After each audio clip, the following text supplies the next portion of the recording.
আমি আজকে আপনাদের সাথে রেস্টুরেন্ট স্টাইলে চিলি ফিশের রেসিপি শেয়ার করব। তার জন্য আমি এখানে দেখুন আর মাছ নিয়ে নিয়েছি, আর এগুলো কিন্তু একদম ছোট ছোট করে পিস করেছি আমি। আপনারা যে যেরকম ইচ্ছা পিসটা করতে পারেন। তো আমি এটাকে দেখুন ফার্স্টে লেবু দিয়ে মাখিয়ে নিয়েছি, তারপরে আদা রসুন বাটা দিয়ে ভালো করে মাখিয়ে নেওয়ার পরে আমি লাল লঙ্কার গুঁড়ো দিয়েছি আর কাশ্মীরি লাল লঙ্কার গুঁড়োও দিয়েছি, মানে ঝাল লঙ্কা কাশ্মীরি লাল লঙ্কা দুটোই ব্যবহার করেছি। তারপরে ওর মধ্যে ময়দা দিয়েছি, দিয়ে ভালো করে মাখিয়ে নেওয়ার পরে একটা ডিম ফেটিয়ে দিয়েছিলাম, দিয়ে ওর মধ্যে সামান্য নুন দিয়ে ভালো করে মাখিয়ে কিছুক্ষণ ম্যারিনেট করে রেখে দিয়েছিলাম।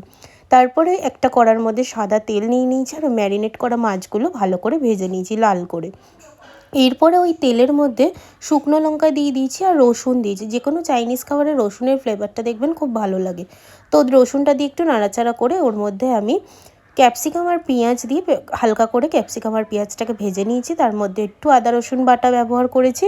এরপরে নুন দিয়েছি, কাশ্মীরি লাল লঙ্কার গুঁড়ো দিয়েছি, ঝাল লঙ্কার গুঁড়োও ব্যবহার করেছি। দিয়ে ভালো করে কষিয়ে নিয়ে এর মধ্যে আমি সয়া সস দিয়ে একটু নাড়াচাড়া করে ওর মধ্যে সস দিয়ে দিচ্ছি, টমেটো সস চিলি সস দিয়ে একটু মাখা মাখা করে নিয়ে এর মধ্যে সামান্য পরিমাণে আমি জল ব্যবহার করছি। জল দিয়ে আবার একটু নাড়াচাড়া করে নিচ্ছি। যে যতটা পরিমাণে গ্রেভি খাবেন ততটাই কিন্তু জলটা ব্যবহার করুন। এরপর দেখুন আমি এর মধ্যে সামান্য একটু চিনি দিলাম, এতে টেস্টটা খুব সুন্দর ব্যালেন্স থাকে। তারপরে আমি জল পরিমাণ মতো দিয়ে দিলাম।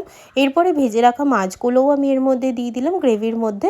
এরপর হালকা একটু নাড়াচাড়া করেই কিন্তু আমি সার্ভ করে নেবো রেস্টুরেন্ট স্টাইল চিলি ফিশ। আপনাদের যদি ভালো লাগে একটা সাবস্ক্রাইব